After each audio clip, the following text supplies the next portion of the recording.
আচ্ছা, আসসালামু আলাইকুম ভাই। ওয়ালাইকুম আসসালাম রহমতুল্লাহি ওয়া বারাকাতুহু। আমি আপনাদেরকে কিছু প্রশ্ন করতে চাই।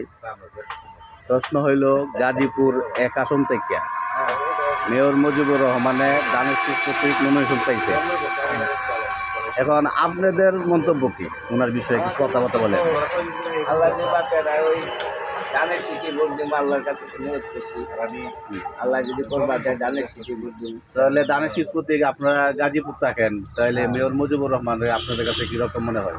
মানে লোক হিসেবে অনেক ভালো দাঁড়াইছে। আবার মুজিবুর মেয়র সাহেব অনেক লোক হিসেবে ভালো। তাহলে যখন মেয়র ছিল তখন উনি গরিবদের কাছে কীরকম ভাবে ছিল বা কি কাজ করছে, কি করণীয় করছে? আপনাদের ভালোই করছে, খারাপ করেন। ভালোই করছে না? তাহলে আপনারা এই এমপি ইলেকশনে যে নমিনেশন পাইলো, এমপি ইলেকশনে দাঁড়াইছে উনি, তাহলে এখন আপনাদের কিরকম মনে হয়? আমাদের কাছে অনেক ভালো। ভালো, হ্যাঁ। ভালো অনেক, আমরা ভোট দিই নিজেও আর অন্যের কাছে সহযোগিতা করি। তাহলে আপনারা তো দেখা যাক, এরা তো আরো অনেক কথাবার্তা শুনেন, তাহলে মেয়র মুজিবুর পক্ষে কিরকম সাপোর্টার আছে? অনেক সাপোর্টার আছে, ভালোই না? ফিল্ডটা অনেক সাপোর্টার আছে। তাহলে আপনারা আশাবাদী নাকি? ইনশাল্লাহ।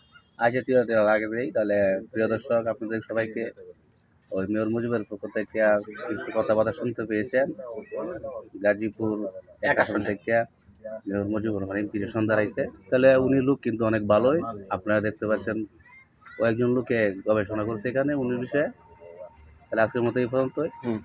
সবাইকে ধন্যবাদ। আসসালামু আলাইকুম। ওয়ালাইকুম আসসালাম রহমতুল্লাহ।